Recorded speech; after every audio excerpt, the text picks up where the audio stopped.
El sacerdocio, pacto antiguo y nuevo pacto. Vamos a mirar cómo hacer una comparación del sacerdocio según el antiguo pacto y cómo es el sacerdocio a partir de la muerte del Señor Jesucristo.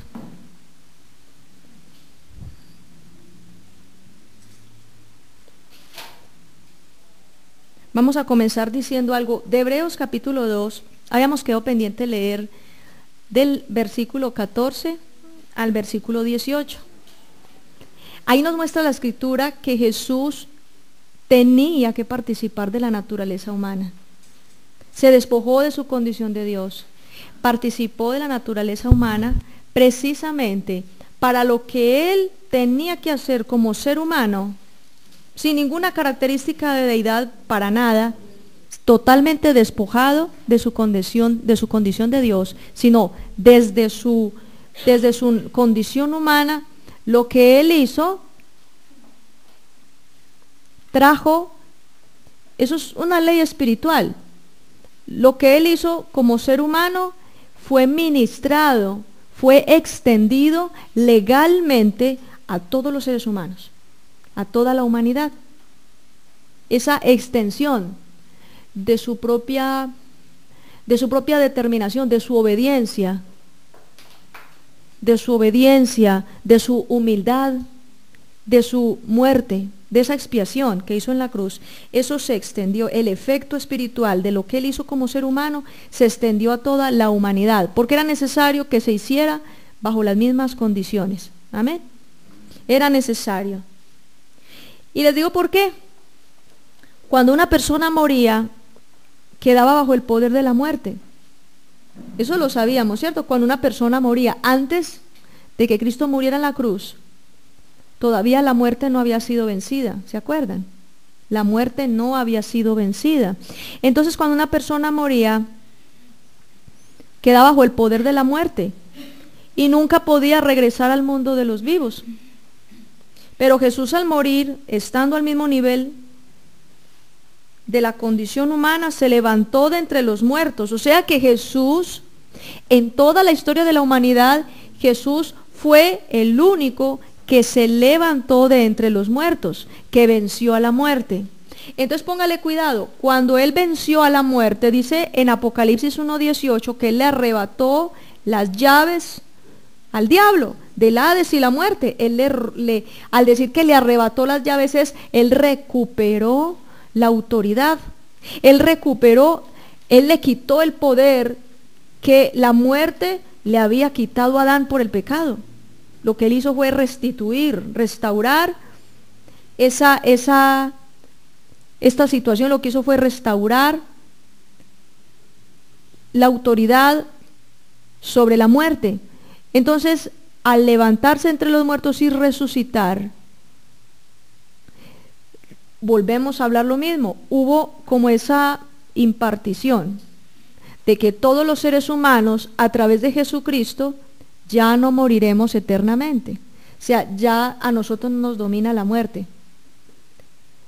¿Sí me hago entender? El que murió sin Cristo, el que muere sin Cristo y el que moría sin Cristo desde el Antiguo Testamento, descendía al Seol y quedaba para siempre atrapado por los lazos de la muerte. Pero el que muere en Cristo no muere, sino que duerme. Podemos decir, ¿no?, que duerme. Por eso Jesús decía, ella no está muerta, sino que duerme. Entonces no muere, sino que duerme. O sea, es una muerte provisional. Es un reposo, digámoslo, provisional, exacto. La gente descansa, porque no hay mayor descanso que uno saber que está con Cristo y que le espera entrar en la Nueva Jerusalén. Está uno feliz.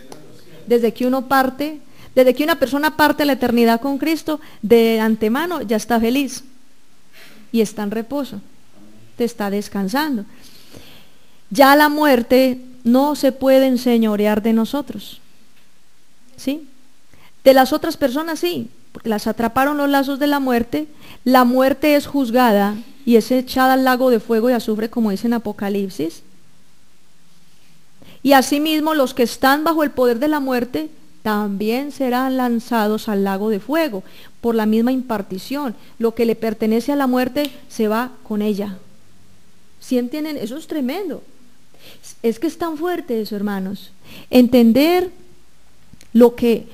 el hecho de que Jesús venció el poder de la muerte, eso es algo muy importante. Comprender que la muerte no se enseñorea de nosotros, comprender que Cristo nos ha librado del poder de la muerte, simplemente porque Él se hizo sangre y carne y porque Él padeció y murió en la cruz por nosotros. En su naturaleza y condición humana, lo que hizo fue liberarnos, liberar a toda la humanidad. Se levantó de entre los muertos y fue el único que venció el poder de la muerte. Y va a venir un momento en que los que duermen en Cristo resucitarán. Por eso tenemos la garantía de la resurrección de los muertos. Los muertos resucitarán. ¿Por qué?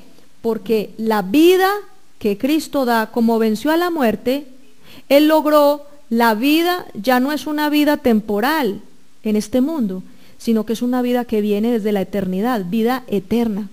Entonces, cuando una persona recibe vida eterna, no morirá para siempre. San Juan 11:25, yo soy la resurrección y la vida. El que cree en mí, aunque esté muerto, vivirá. Y es más, muchas veces Jesús demostró la veracidad de esta palabra, aun cuando resucitó a varias personas. Le dijo a Lázaro, sal fuera, se levantó y salió de una tumba de 4 días de muerto. Ya estaba la carne descompuesta. Cuando Él salió de la tumba, Él no salió como en esas películas de zombies, así con las carnes colgando no. Él salió como un ser humano totalmente sano, limpio, con un organismo renovado, carne y huesos sanos. ¿Sí? Entonces, qué tremendo lo que el poder de la vida eterna que venció sobre la muerte. Es muy bonito. Entonces el poder de la muerte se acabó porque perdió su eficacia. La muerte tenía control sobre toda la humanidad por la eternidad. Dice la palabra en Romanos 6:23, porque la paga del pecado es muerte, mas la dádiva de Dios es la vida eterna en Cristo Jesús. La paga del pecado es muerte, o sea que todo el que pecara caía bajo el lazo de la muerte para siempre. O sea que la muerte tenía dominio eterno sobre la humanidad. Por eso les digo a ustedes que ver esas películas de terror,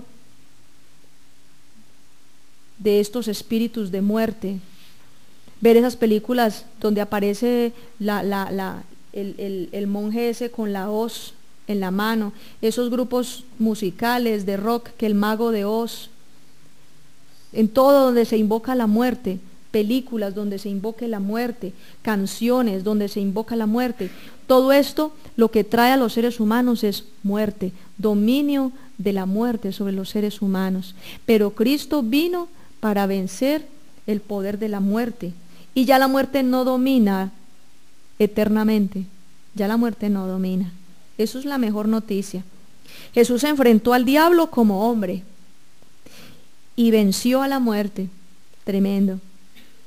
Esto se traslada a toda la condición humana. Si Él no lo hubiera hecho, estaríamos perdidos, hermanos. Estaríamos totalmente perdidos si Él no lo hubiera hecho. Ahora, por favor, vamos a leer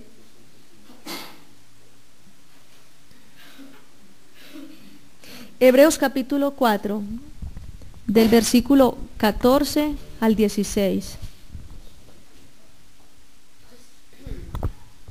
En Jesús el Hijo de Dios tenemos un gran sumo sacerdote que ha entrado al cielo, así que sigamos firmes en la fe que tenemos. Él fue tentado tal como somos tentados nosotros, con la única diferencia de que Él nunca cometió pecado.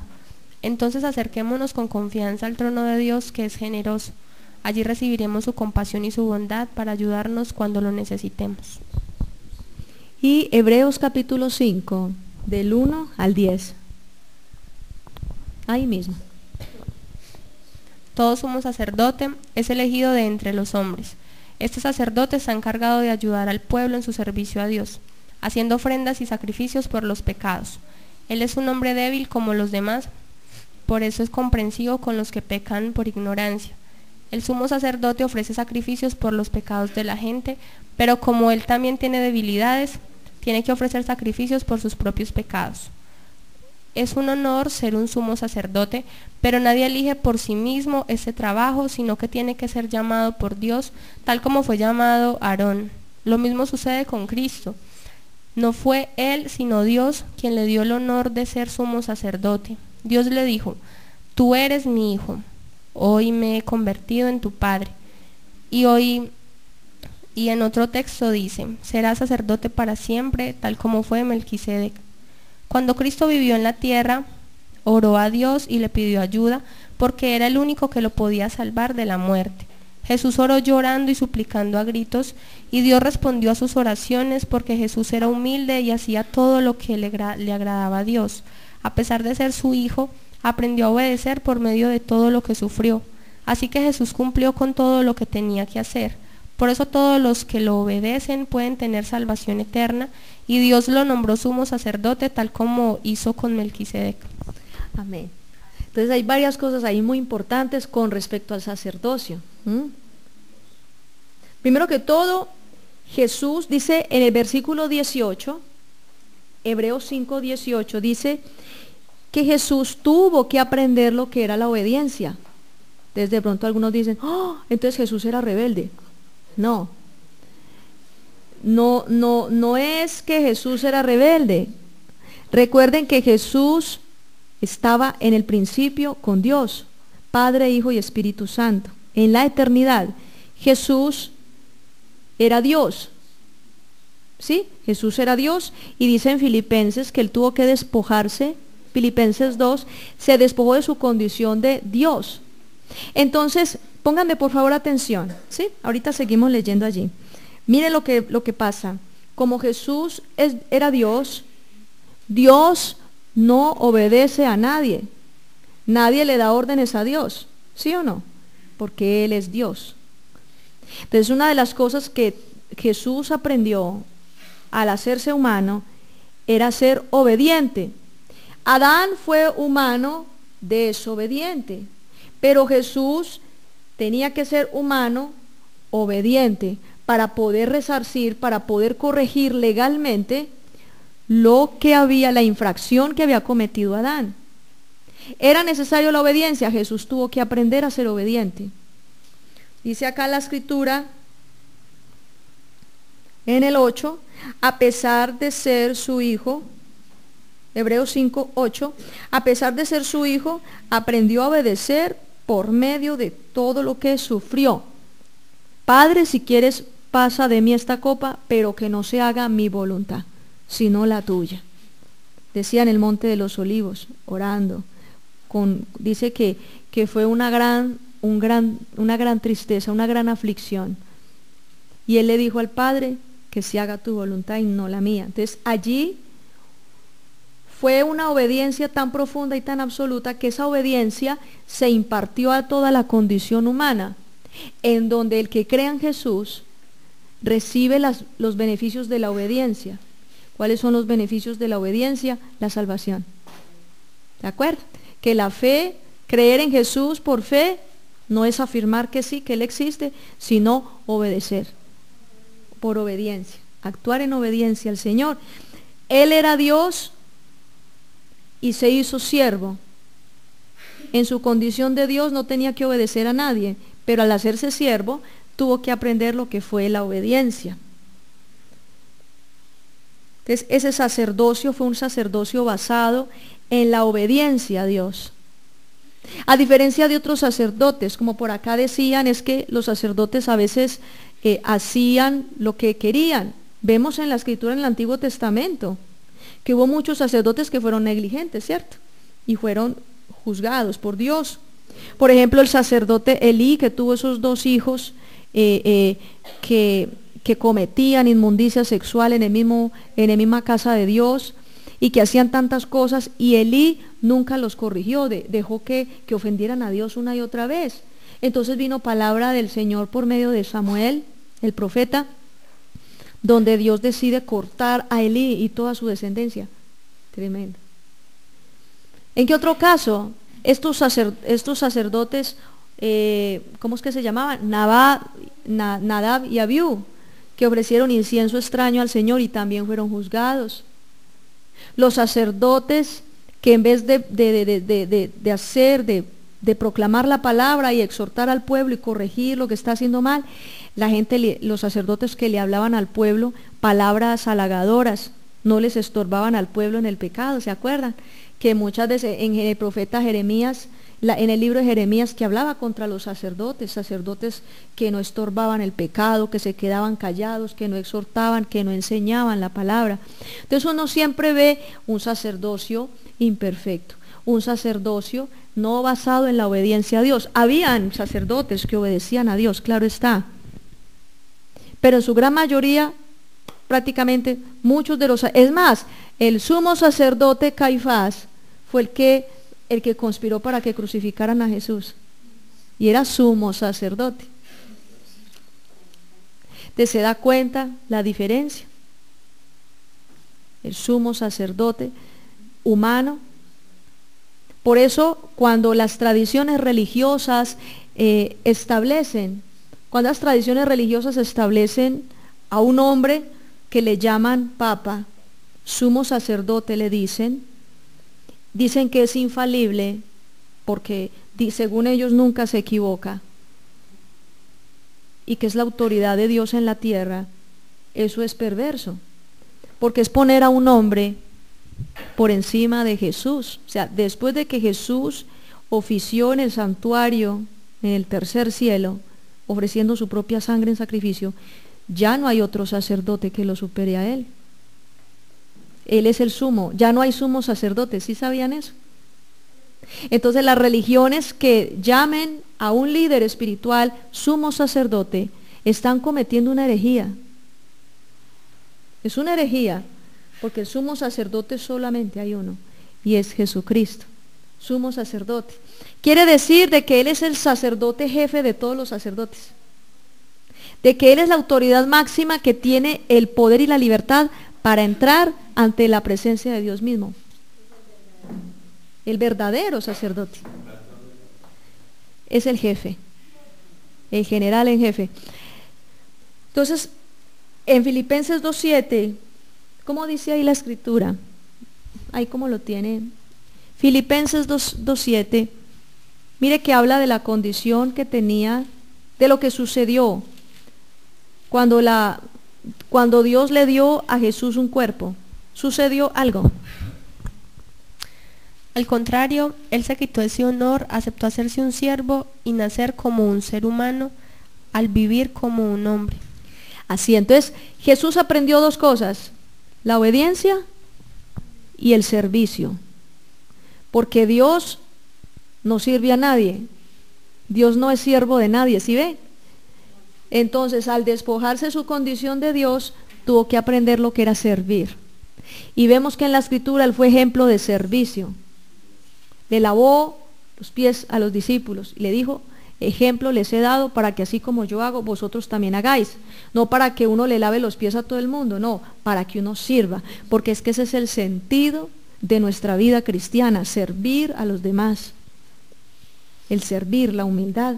Entonces Él tuvo que aprender a ser humilde, Él tuvo que aprender a servir, y Él tuvo que aprender a ser obediente. ¿Sí ve? No porque Él fuera rebelde, porque Él fuera egoísta, ególatra, o porque Él fuera soberbio, orgulloso, no, porque Él es Dios. En la perfección de Dios, Él es el único que no ejercía ese tipo de cosas. O sea, Dios como tal no tenía que obedecer a nadie, tenía que aprender. Dios como tal no tenía que servirle a nadie, no le rinde culto a nadie, porque Él es Dios, tenía que aprender ¿a qué? A servir. Muy bien, ¿cómo vamos hasta ahí? Se hizo humano para poder ser siervo. El oficio sacerdotal se inició en Dios, pero el diseño luego fue entregado al ser humano, para que en su naturaleza humana se humillara para reparar el daño de sus congéneres, o sea, del pueblo al que servía. Les explico esto. El oficio sacerdotal comenzó en Dios.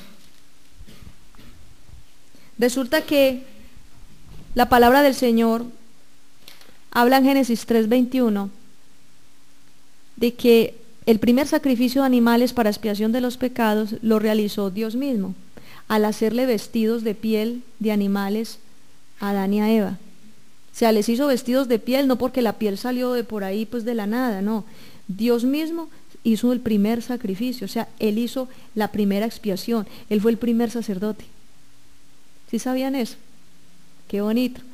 Génesis 3:21. Y vistió de pieles de animales a Adán y a Eva. Entonces sacrificó, derramó la sangre, Él mismo derramó sangre para la misma expiación que Él mismo hizo para sí mismo perdonar. Y con esto le enseñó a Adán y a Eva, es que es hermoso. Es como, hermanos, yo creo que esto es parecido cuando el papá le da dinero a su pequeño para que le compre el regalo del Día del Padre. Es hermoso, es algo tan tierno, pero así es. El niño empieza a ser enseñado en dar cuando el papá le da las monedas y le dice, niño, esto es lo que tú vas a llevar al templo del Señor. Entonces, el mismo papá le da al niño para que el niño pueda dar. En este caso, Dios le dio la ofrenda del sacrificio para que ellos mismos pudieran ofrecérsela a Él mismo. Eso fue algo muy lindo, es el amor tan grande de Dios. Porque es que Dios sabía que humanamente no tenía Adán y Eva ninguna posibilidad de poder ser rescatados de la muerte. Adán y Eva estaban perdidos. Para mí esto es un acto de mucha ternura de Dios. Adán y Eva estaban perdidos, pero Él mismo les enseñó, Él mismo hizo y les dio ejemplo. Y de ahí en adelante siguieron ofreciendo sacrificios de animales para el perdón de los pecados. Dios diseñó el sacerdocio para que partiera del hombre hacia Dios, para la reconciliación. El oficio sacerdotal comenzó en Dios, cuando hizo el primer sacrificio para expiación. El sacerdocio siempre está relacionado con la intercesión, con el pedir perdón en favor de otros. Esa es la intercesión. Entonces Dios mismo fue intercesor para que Él mismo perdonara a Adán y Eva. O sea, Él mismo fue el intercesor, Él mismo presentó esa expiación. Y vemos nosotros en todo el Antiguo Testamento que uno de los oficios principales de los sacerdotes, del linaje de toda la familia de Aarón y el linaje de Leví, era precisamente presentar ofrendas para el perdón de los pecados del pueblo. Lloraban, Joel, capítulo 2, del 14 al 17, entre la entrada y el altar, lloren los sacerdotes ministros de Jehová y clamen, perdona, oh Jehová, a tu pueblo, no entregues al oprobio a tu heredad. Llorando, hombres de Dios, delante del tabernáculo, postrados, llorando, pidiendo a Dios perdón por los pecados del pueblo. Ese es sacerdocio. Repita conmigo, sacerdocio. Entonces, imagínense, partió de Dios, ya les expliqué por qué lo de Adán, ¿cierto? Partió de Dios, pero le entregó ese oficio al hombre, porque es que ese no es oficio de Dios, es oficio del hombre. En su propia humanidad, el hombre, en su propia condición humana, se presentaba ante Dios para interceder por todos los de la misma condición, la condición humana, para interceder por ellos. El sacerdocio que hizo Jesús debía participar de la naturaleza humana para poder ejercerlo conforme a la ley. Porque es que la ley estableció que el sacerdote venía del linaje tal, de la familia tal. ¿Sí me hago entender? Entonces era necesario que él tuviera cuerpo y participara en la naturaleza humana, como dice aquí en Hebreos 5:1. Todos somos sacerdotes elegidos entre los hombres. Esa es una ley espiritual. Todo sumo sacerdote es elegido de entre los hombres. Por eso Jesús tuvo que hacerse ¿qué? Hombre, para poder entrar dentro de esa.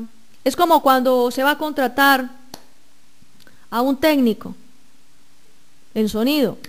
Entonces, ¿cuál es el perfil? Que tenga formación ¿en qué?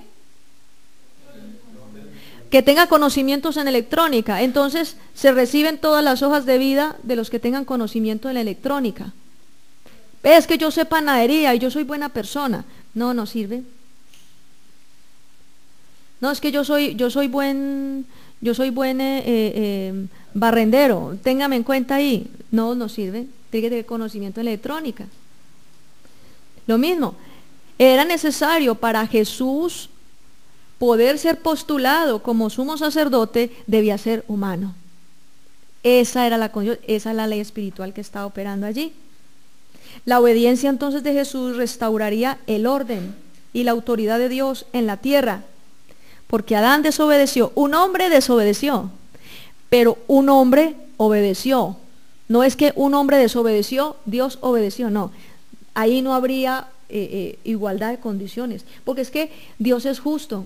Así como decía ahorita, Dios es justo, o sea, Dios respeta sus leyes. Repita conmigo, Dios respeta sus leyes. Mire, Dios tiene el poder para infringir la ley, para hacer lo que quisiera, pero como Él es justo y Él es Dios, Dios nunca irrespeta sus leyes. Dios respeta la ley, Dios se ajusta a la misma ley que Él diseña. Entonces, el diseño de la ley de Dios desde el Antiguo Testamento era que ese sacerdocio, el sumo sacerdote, era escogido entre los hombres. Entonces necesitaba que hacerse hombre para poder cumplir con el requisito. Es más, vemos en la palabra que en Mateo 3:13 que Jesús se bautizó. Y entonces Juan dijo, no, antes yo necesito es que usted me bautice a mí.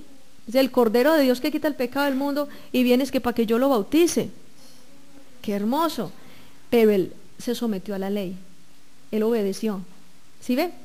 Ese es un ejemplo. Es que, mire, no hay otro ejemplo no hay un mejor ejemplo de obediencia que la vida de Jesús. No hay un ejemplo de obediencia mejor que la vida de Jesús. Porque fue una obediencia perfecta. Qué bueno que nosotros pudiésemos llegar a ser obedientes, completamente obedientes, completamente. Él fue obediente hasta la muerte. Entonces, ese sacerdocio existe por causa del pecado. Si Adán y Eva no hubieran pecado, no era necesario un sacerdocio, porque ¿por quién vamos a pedir perdón si ni siquiera existe el pecado? ¿Sí ve? El sacerdocio existe por eso. Ahora, estudiando acerca de la vida de Melquisedec, Hebreos 7, ¿cómo dice Hebreos 7 del 1 al 14? Vamos a leerlo. Este Melquisedec fue rey de Salem y sacerdote del Dios Altísimo. Salió al encuentro de Abraham, que regresaba de derrotar a los reyes, y lo bendijo. Entonces Abraham le dio la 10ª parte de todo lo que tenía. El nombre Melquisedec tiene 2 significados: rey de justicia y rey de Salem, o sea, rey de paz. Nadie sabe de dónde salió Melquisedec. No se sabe si tuvo papá y mamá, ni se sabe tampoco del principio ni del fin de su vida. Con él sucede como con el Hijo de Dios, sigue siendo sacerdote para siempre. Fíjense en la gran importancia que tenía Melquisedec. Abraham mismo, nuestro gran antepasado, le dio la 10ª parte de todo el botín de guerra. Ahora tengamos en cuenta lo que dice la ley. La ley manda que los sacerdotes descendientes de Leví reciban la 10ª parte de los ingresos del propio pueblo. Los sacerdotes recogen esta cuota a pesar de que ellos y el pueblo son descendientes de Abraham. Melquisedec no era descendiente de Leví, pero de todos modos recibió esa 10ª parte como ofrenda de Abraham. Melquisedec bendijo a Abraham, el hombre que tenía las promesas de Dios. Todos saben que el más importante bendice al menos importante. Los sacerdotes reciben la 10ª parte, pero ellos son simples mortales. Sin embargo, se da testimonio de que Melquisedec sigue viviendo. Leví recibe una 10ª parte como ofrenda de la nación, pero podría decirse que Leví le dio a Melquisedec su 10ª parte por medio de Abraham. Cuando Melquisedec conoció a Abraham, Leví no había nacido, pero su semilla ya existía en su antepasado Abraham. ¿Hasta dónde, pastor? Hasta el 14. La ley se entregó al pueblo bajo el sacerdocio de Leví, pero la gente no podía perfeccionar espiritualmente por medio de ese sacerdocio. Era necesario que apareciera otro sacerdocio, pero no como el de Aarón, sino como el que tiene Melquisedec. Cuando cambia el sacerdocio, cambia la ley, pero todo esto lo decimos con referencia a Jesucristo. Él no es descendiente de Leví y nadie de su tribu sirvió como sacerdote en el altar. Está claro que nuestro Señor era descendiente de Judá, pero Moisés no dijo nada de sacerdotes que fueran descendientes de Judá. Qué hermoso. Son dos sacerdocios diferentes, dos linajes diferentes. Uno según el Antiguo Testamento y otro bajo el Nuevo Pacto. Melquisedec es mayor que Abraham, porque Abraham le llevó los diezmos a Melquisedec. Recuerden cuando él libró la batalla por su sobrino Lot, que Dios le dio la victoria, ¿cierto? Ese creo que está por allá como en Génesis 17, 18, que libró la batalla, Dios le dio la victoria y como agradecimiento dice que él llevó a Melquisedec, al rey de Salem, le llevó los diezmos de todo el botín, porque pudo arrebatarle el botín a los enemigos y rescatar a su sobrino Lot. Entonces, siempre los diezmos se llevan donde alguien que espiritualmente sea mayor que nosotros, ¿sí? Por eso sacerdote recibe los diezmos, aún el sacerdote los diezmos de diezmos y así sucesivamente. Eso es lo que permite que la obra de Dios siga avanzando. Nadie ha sido más grande que Melquisedec. ¿De dónde salió? Eso es como un gran, no gran misterio, porque igual ya la palabra del Señor lo dice, ¿cierto? Pero, entonces, ¿por qué dice que Melquisedec era mayor que Leví? Acuérdese que de Abraham salió Isaac, de Isaac salió Jacob, que fue Israel, y de Israel salió Leví. Leví fue uno de los hijos de Israel. Amén. O sea que el linaje de Leví fue posterior al linaje de Melquisedec, porque cuando Abraham, que era antepasado de Leví, existía, le daba diezmos a Melquisedec. O sea que Melquisedec era mayor, exacto. Y que no fue un linaje establecido conforme a la ley de Moisés. Fue un linaje establecido por Dios mismo. ¿Se acuerdan ahora que yo les decía que el primer sacerdote había sido Dios? Ese es Melquisedec. ¿Por qué? Porque su linaje nadie lo conoce y dice, y aún vive Melquisedec. Aún vive. Es Cristo mismo. Es ese sacerdote. Amén. Es ese sacerdote. Dios fue el primero que ejerció el oficio sacerdotal y luego lo delegó al hombre, y a través de Jesús dio origen al linaje sacerdotal más perfecto que el sacerdote levítico. Levítico, el linaje levítico o el sacerdocio levítico quiere decir dado a través de la familia o la descendencia de Leví. Entonces nosotros veíamos a lo largo de la historia que todos los que oficiaban en el altar de Dios eran descendientes de Leví. Amén. Todos eran descendientes de Leví. Pero entonces cuando se levanta Jesucristo como sumo sacerdote, empieza a haber una tremenda revolución, porque dicen, es que el Mesías, ¿por qué se está levantando de la tribu de Judá? Si es que aquí los importantes y los líderes espirituales se levantaban era de Leví. ¿Y cómo así que se levanta de otro linaje? Sí, porque es que ese sacerdocio era totalmente diferente. Es totalmente diferente. El oficio sacerdotal, la palabra del Señor habla acerca del oficio sacerdotal. Escriban esta cita para que la lean luego. Joel 2, del 15 al 17. Búsquela ahí, por favor. Joel capítulo 2, versículos del 15 al 17. Miren el oficio sacerdotal, cómo se lleva a cabo y cómo es de importante. En el Antiguo Testamento así era el oficio sacerdotal. Joel 2 del 15 al 17. Toquen la trompeta en el monte Sión, proclamen en un ayuno y convoquen al pueblo.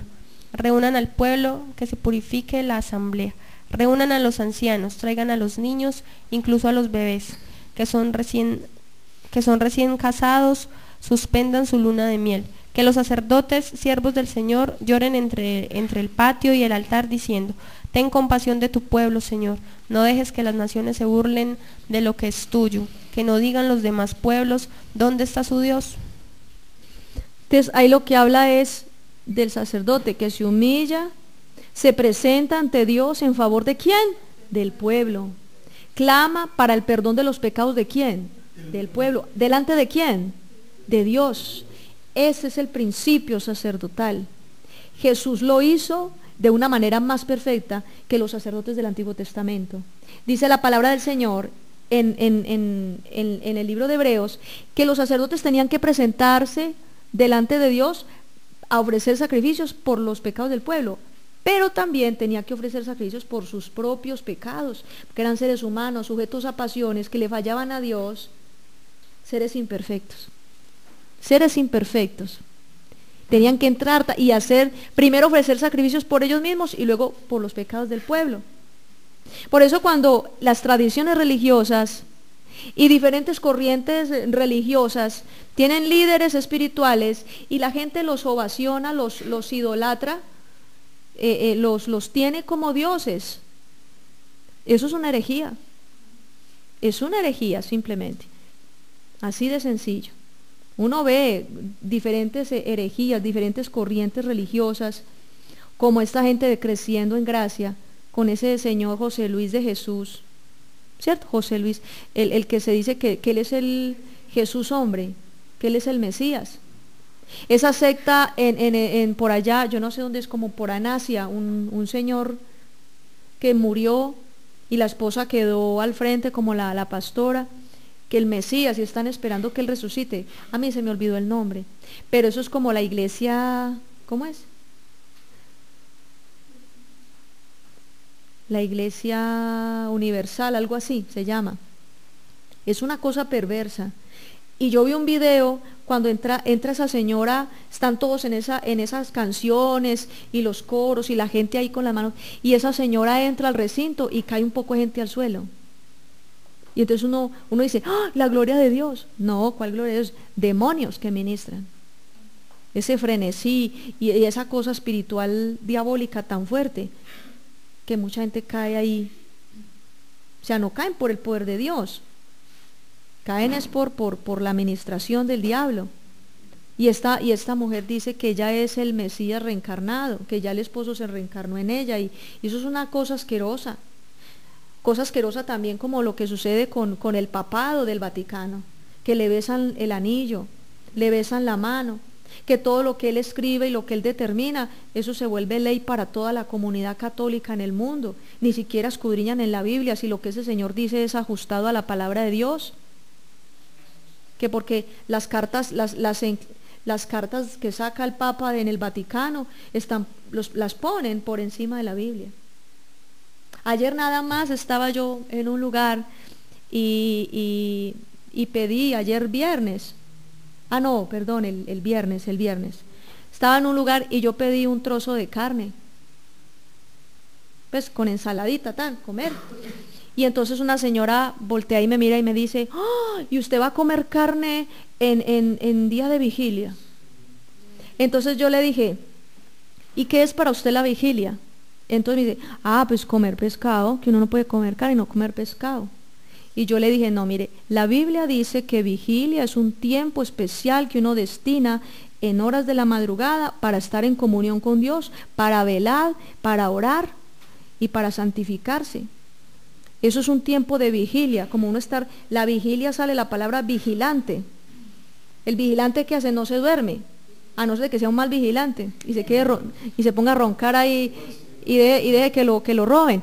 Pero vigilia viene de la palabra vigilante, de no dormir, de estar atento, ¿cierto? Eso es vigilia, no es comer pescado, porque es que la tradición enseñó eso. ¿Eso quién lo sacó? El Papa. Entonces las muchas cosas que saca el Papa por escrito, la gente se come eso sin leer la escritura, y de ahí resulta toda la tradición religiosa. Entonces luego dicen que es que los evangélicos tienen una Biblia distinta. Pero y verá que cojamos una Biblia católica y se da cuenta que dice exactamente lo mismo. ¿Mm? Entonces no tiene nada que ver con que la Biblia esté, no. En realidad lo que uno ve acá es que los seres humanos en las corrientes religiosas, en las herejías, tienen un gran problema y van a tener que rendir cuentas ante Dios. ¿Por qué? Porque toman sacerdotes humanos, gente imperfecta, líderes espirituales que antes los apartan del camino del Señor y los tienen como ídolos y los adoran y los siguen. Todo ese concepto, lo que yo les decía, ¿cómo es que se llama? De esa secta Moon en el mundo, la secta Moon, de la iglesia universal, que esperan a que José, o que de la iglesia creciendo en gracia, es más, de esa ministerial de Jesucristo, la mujer está María Luisa, ¿es que llama? María Luisa Piraquive. Uno ve a esta gente como le rinde una idolatría tremenda, nadie consciente que toquen a esa mujer. Eso es diabólico. Es de verdad muy diabólico eso. ¿Por qué? Porque están poniendo a un líder espiritual, primeramente les está enseñando cosas que no tienen nada que ver, pero lo ponen por encima de Dios. Cuando usted deja, y se lo digo hermano, cuando usted deja de enfocarse en la palabra de Dios y empieza a seguir a un hombre, el día que ese hombre se deschonete, se descuaderna y se aparte, ese día usted también se descuaderna y se va detrás de él. Por eso hay que perseverar es en la palabra, ¿sí? Perseverar en la palabra. El que le sirve a Dios, gloria a Dios. Pero el día que una persona se desvíe del camino, yo no lo voy a seguir. Yo sigo en el camino que es Jesucristo. Las religiones tienen ese problema. Las religiones siempre buscan que la gente se vuelva a los hombres y que adore a los hombres y siga a los hombres en vez de Cristo. Y eso es un gran problema, eso es una maldición. Y por eso Dios va a demandar. El día del juicio final, Dios va a juzgar y van a ser castigados con el fuego eterno aquellos que han practicado herejía. La palabra dice, aquellos que han practicado, y habla de toda la inmundicia sexual, habla de la brujería, habla de una lista, y dice, y herejías. Dice, no heredarán el reino de los cielos. Dios les tiene destinado. Entonces, a mí eso de que, por eso dice la palabra que a nadie le digamos padre. Un hombre de una túnica negra, que eso viene de un culto saturniano, ¿se acuerda que nosotros vimos en lo del culto al dios solar, que adoran a Saturno? Y los sacerdotes adoradores de Saturno vestían con túnicas negras, largas. Y de ahí viene el traje de los sacerdotes católicos romanos. Y le dicen padre. Qué tremendo eso.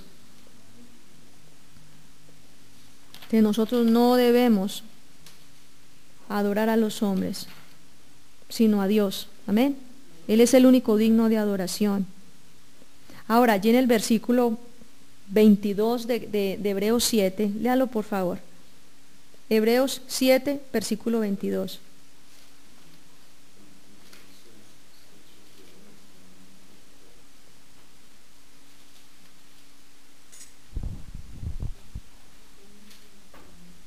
Esto quiere decir que Jesús es la garantía de un mejor pacto entre Dios y su pueblo. Él es la garantía de un mejor pacto. O sea que el pueblo antes se sentía confiado porque los sacerdotes del Antiguo Testamento iban y ofrecían sacrificios delante del altar de Dios. Pero ahora nosotros nos sentimos ya más confiados, más tranquilos, porque en el caso de cada uno de nosotros, Jesús se presenta ante el Padre para interceder por nosotros. Yo les digo, ¿qué es mejor?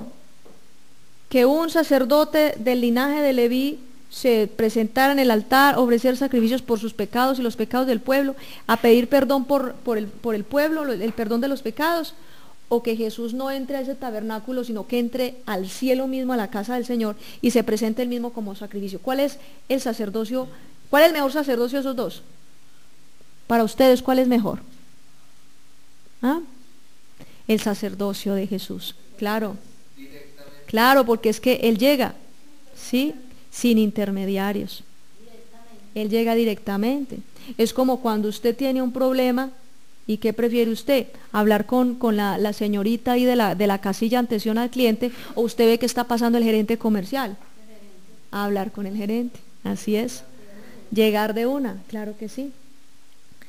Llegar donde es. Por eso dice la palabra también en 2 de Timoteo 2:5. Dice que hay un solo mediador entre Dios y los hombres, Jesucristo. Es el único mediador. Las tradiciones religiosas también dicen, no, es que hay que rezarle a San no sé qué, al santo no sé qué, al santo no sé qué, que ellos van y le llevan la razón a Dios. Y yo digo, no, yo hablo con el gerente más bien. Prefiero ir donde es cierto que es mejor, claro. Empezando porque ellos no tienen nada que hablar. ¿Qué va a ir un muñeco a hablar con Dios? Usted se imagina, ni una obra de teatro de títeres, un muñeco no habla con Dios. Yo, en vez de hablarle a un muñeco, yo mejor le hablo al gerente, al que maneja el negocio, al Señor, al dueño total de todo, que es Jesucristo, el que gerencia este universo. Él es el gerente del universo. Prefiero hablar con el gerente. ¿Sí o no? Es mejor llegar donde es. ¿Ah? Hay que hablar con el que es. No ponerse uno a hablarle a muñecos que nunca van a llegar al tercer cielo. ¿Cuándo van a hablar ellos con Dios? Son muñecos. No pueden ni moverse ellos mismos. De la única manera que se mueve un muñeco es cuando lo llevan en procesión. Y se cae y se le rompe la cabeza, como vimos una vez en un video. En el Antiguo Testamento fue muy común que el cambio de sacerdote afectara la condición espiritual del pueblo. Y nosotros lo vimos, hermanos. Hubo tiempos en que había un buen sacerdote, como Samuel, por ejemplo, y el pueblo temía a Jehová, y el pueblo se santificaba, y hubo un tiempo bien. Pero después le sucedió otro sacerdote, y entonces, por ejemplo, si el sacerdote no era disciplinado, si el sacerdote no buscaba el consejo de Dios, si el sacerdote era dado al vino, o era un sacerdote codicioso de ganancias deshonestas, dice la palabra del Señor que el pueblo empezaba a ser afectado. Es lo que pasa como en una iglesia cristiana. Si el pastor le abre las puertas al pecado, la iglesia comienza también a recibir las consecuencias de todo eso. Por eso, hermanos, lo bueno es sostenernos en un sacerdocio que sí es perfecto. Es el sacerdocio de Jesucristo, que a Él nunca le suceden, ni Él es antepasado de nadie. Él es eterno. Después del sacerdocio, o sea, Cristo no tiene que estar pensando, no, ya me estoy volviendo viejito, tengo que escoger a ver a quién me va a suceder. No, Él no tiene problema, porque Él es eterno, sacerdocio eterno. Entonces, por eso dice acá, Jesús es la garantía de un mejor pacto entre Dios y su pueblo, porque es que es un sacerdocio que nunca se va a acabar. El pueblo de Israel estuvo bien hasta que Samuel estuvo vivo. Samuel empezó ya a envejecer y empezaron los hijitos de Samuel a hacer sus fechorías. El pueblo decía a Samuel, no queremos que tus hijos nos gobiernen, queremos un rey. Y entonces empezó también el asunto de los linajes reales. Se levantó un hombre como Saúl, que no era temeroso de Dios. Se levantó David, que era temeroso de Dios, y organizó el asunto. Luego se levantó Salomón, que estuvo bien, pero luego apostató y se dedicó a levantar altares para agradar a sus esposas. Después de él se levantó Roboán. Después Roboán fue Jeroboán también. Luego después de ellos se levantó otro. Entonces, cuando uno mira la historia en primer libro de Reyes, segundo libro de Reyes, los libros de Crónicas, uno mira que hubo un tiempo un rey bueno y la cosa se organizó. Luego el hijo de él se torció, empezó a ser malo, la cosa se volvió a descuadrar. Luego por allá se levantó otro que tenía temor, se volvió a organizar, luego se volvió a descuadrar. Entonces, lo que uno mira es toda la condición espiritual que dependía precisamente de lo que impartían los líderes espirituales. Sacerdotes y reyes influían en la condición espiritual.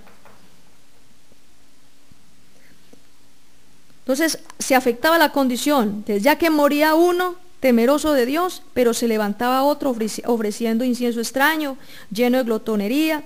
Pero el sacerdocio de Jesús acabó con todo esto, porque Él mismo se pone como garante ante Dios por los pecadores, y su sacerdocio es inmutable y eterno. Eso es lo bueno, hermanos, que nosotros, para ser perdonados por Dios, ya no dependemos de la imperfección de un ser humano, sino de la perfección del Hijo de Dios, del sacerdote eterno. Entonces ya usted no tiene que estar preocupado por nada de eso.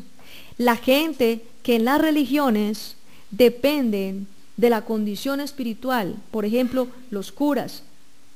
Caso es de lo que sucedió en Mistrató hace unos años, que el cura de Mistrató tenía un amante, una mujer, y tuvo una hija, y etcétera, etcétera. Luego resultó enredado con otra mujer. Entonces la una lo amenazó con denunciarlo y decir que tenía una hija de él, y hasta pruebas de ADN le podían sacar todo si seguía con la otra mujer. Entonces lo que hizo este hombre, inspirado por el diablo, fue matar a esa mujer, a su amante y a la hija. Las mató y las enterró por allá. Eso fue una cosa impresionante para poder seguir con su amante. Y que era, le llamaban padre en Mistrató. Eso fue algo tremendo. Entonces le llamaban padre a él y lo tenían como la autoridad máxima espiritual en el pueblo. Eso trajo una gran tragedia en el municipio de Mistrató. Eso trajo, y la gente se vuelve más escéptica, no a la religión católico romana, sino lastimosamente a Dios, porque piensan que lo que hizo ese hombre, que es que Dios lo permitió, y que es que Dios no existe, o que Dios es injusto. Entonces uno mira en la humanidad cómo la gente reniega de Dios y la gente duda del poder de Dios, porque simplemente un hombre pecó, que supuestamente dice que representaba a Dios. Entonces que Dios nos ayude con poner la mirada en el hombre. Jesús es el único sacerdote que pudo subir al cielo. Dice San Juan 3:13, dice que nadie subió al cielo sino el que bajó del cielo, Jesucristo, el Hijo del Hombre. Entonces aquí que me digan a mí que es que otro que este muñeco subió al cielo y volvió y bajó, o que, cierto, toda esa creencia de María, que María subió al cielo, que ascendió. Nadie ascendió, hermano. Nadie subió sino el que bajó, y el que bajó fue Jesucristo. Amén. Nadie. San Juan 3:13. San Juan 3:13, ¿cómo dice ahí San Juan 3:13? Que mire qué importante, hermanos, el tener claridad acerca de estos conceptos, acerca de estos principios bíblicos, hace que usted ya no se deje enredar de ninguna religión. 3:13, capítulo 3, versículo 13, ¿cómo dice? Nadie subió al cielo, sino el que descendió al cielo, el Hijo del Hombre que está en el cielo. Ahora está en el cielo. Dice la palabra que Él murió, al tercer día resucitó. Se presentó a los discípulos, hermanos. Estuvo con los discípulos más o menos como unos 40 días más, reafirmándoles las enseñanzas. Y dice, oigan, y dice la palabra del Señor, que luego Él subió a los cielos, Él ascendió. Ella está a la diestra, dice que está sentado a la diestra de Dios. Lo que dice ese versículo que debíamos memorizar. ¿Cómo es que dice? Hebreos 8 del 1 al 2. ¿Cómo dice, hermanos?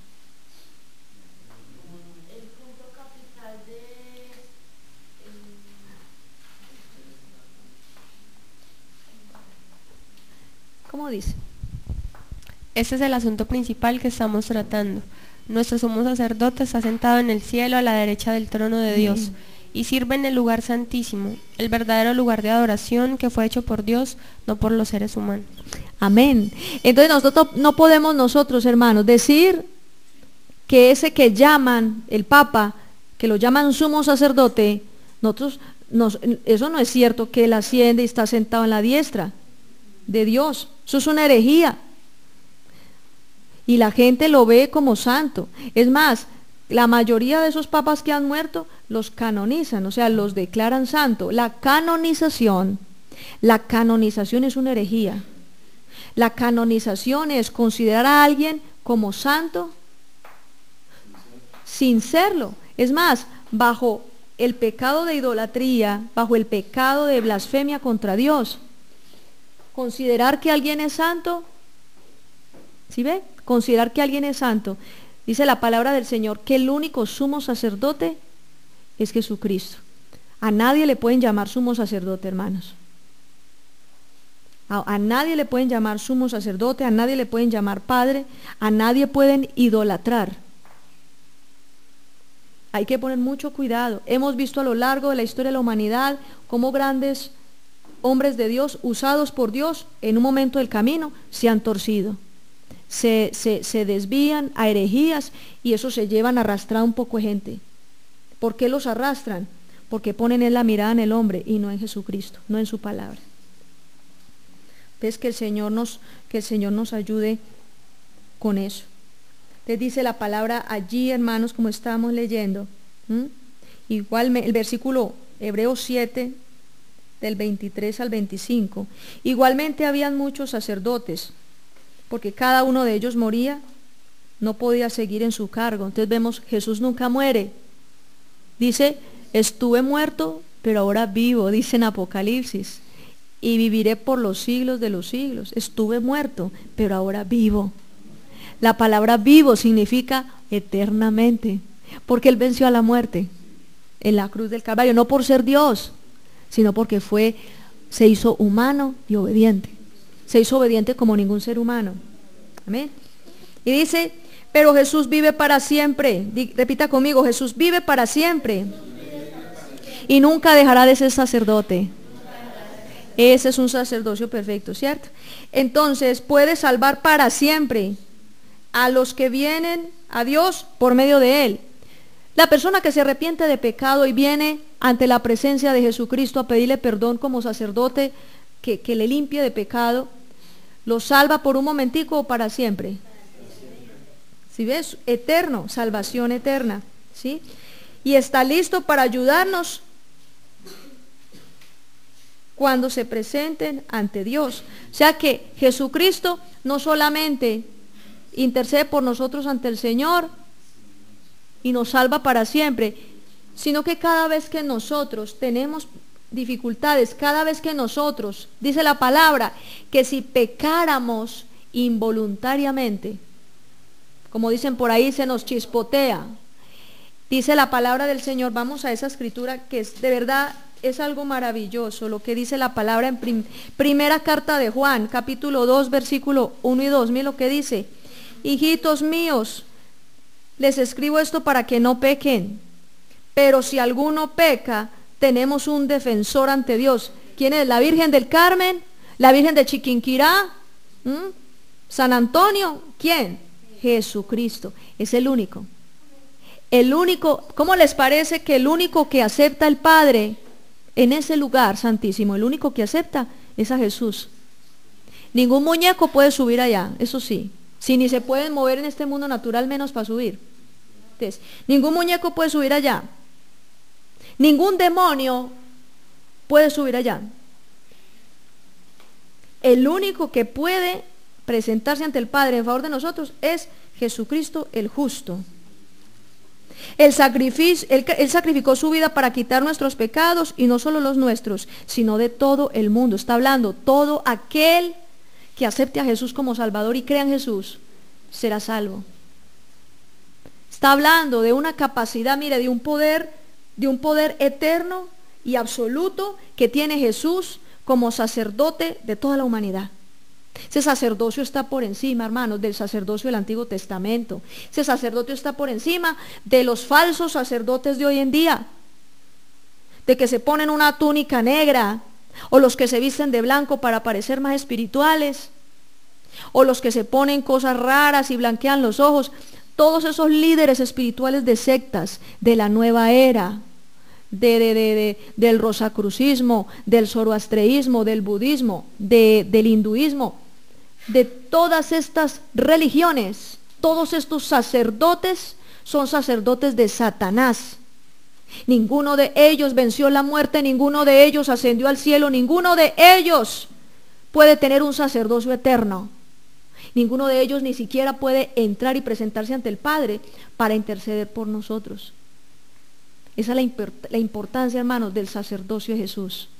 Él está por encima de Krishna, por encima de Buda, por encima de Mahoma, está por encima de todos los que se han llamado, ungidos de todos los que se han presentado a los seres humanos engañosamente como sacerdotes. Por eso, cuando una persona presenta esa reverencia y esa adoración, yo a veces voy a algunas veredas, a algunos barrios, en los barrios que hay esas iglesias católicas, y la gente, las viejitas, el cura, y les besa la mano y los invita a comer a la casa, como si tuvieran un santo varón en la casa. Pero en realidad es un ser humano que necesita salvación, que si cualquiera de estos hombres, cualquiera de estos sacerdotes católicos se arrepintiera y recibiera a Jesús como Salvador, Dios no lo rechazaría, porque acuérdese que Jesús ama a todos los seres humanos y Él murió por todos, hasta por los sacerdotes satánicos murió Jesús, para darle la oportunidad de que se arrepientan de pecado.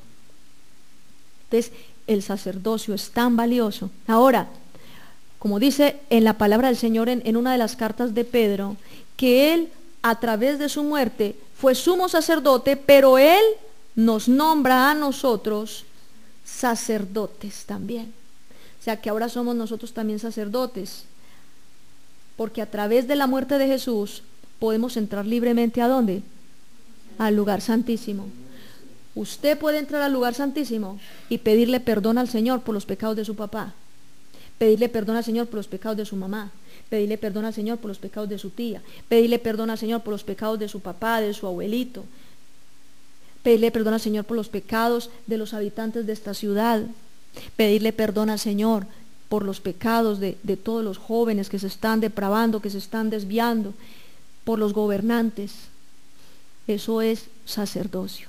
Yo soy sacerdote porque Dios me ha constituido como sacerdote, a usted lo constituyó como sacerdote para interceder por el pueblo, para interceder por las almas que están cautivas por el diablo. Dios está esperando a que nosotros clamemos y nos humillemos por las almas, porque usted puede ir y le habla a una persona, pero la persona, humanamente, la persona no tiene la capacidad de discernir y como de entender, pero la oración lo que hace es quebrantar la dureza. Por eso el evangelismo, cuando hablamos con las personas, también hay que orar, porque espiritualmente la oración rompe murallas, la oración tiene poder, amén. De lo que hace la oración, la intercesión, es preparar el terreno para luego ir y llevar la palabra. Eso es sacerdocio, repita conmigo, sacerdocio. La intercesión es sacerdocio. O sea que usted es sacerdote, padres son sacerdotes de su casa. Cuando usted se postra a orar por ella, cuando usted se postra a orar por sus hijitos, la protección, esa oración tiene más poder que la oración que pueda realizar otra persona. Es más, tiene más poder que la oración de su esposa, porque usted es sacerdote, por ser la cabeza de la familia. Porque cuando se hace la oración desde una posición de autoridad, tiene más eficacia, es más fuerte. La oración tiene poder, la oración que usted levanta por sus hijos tiene poder, por ser la puerta espiritual en la casa. La oración, ¿sí ven? La oración. Todo eso es sacerdocio. Y por eso es tan importante que nosotros seamos conscientes de quién es nuestro verdadero sacerdote, pero también de la función tan importante que debemos realizar como sacerdotes ante Dios por los demás. Bien, entonces vamos a orar. Este es el sacerdocio. Anteriormente por linaje, anteriormente era linaje, anteriormente era por descendencia, pero ahora no es así. Ahora es un sacerdocio perfecto que Dios mismo escogió. Ese sacerdote eterno que es Jesucristo. Amén. Entonces vamos a orar. Camila.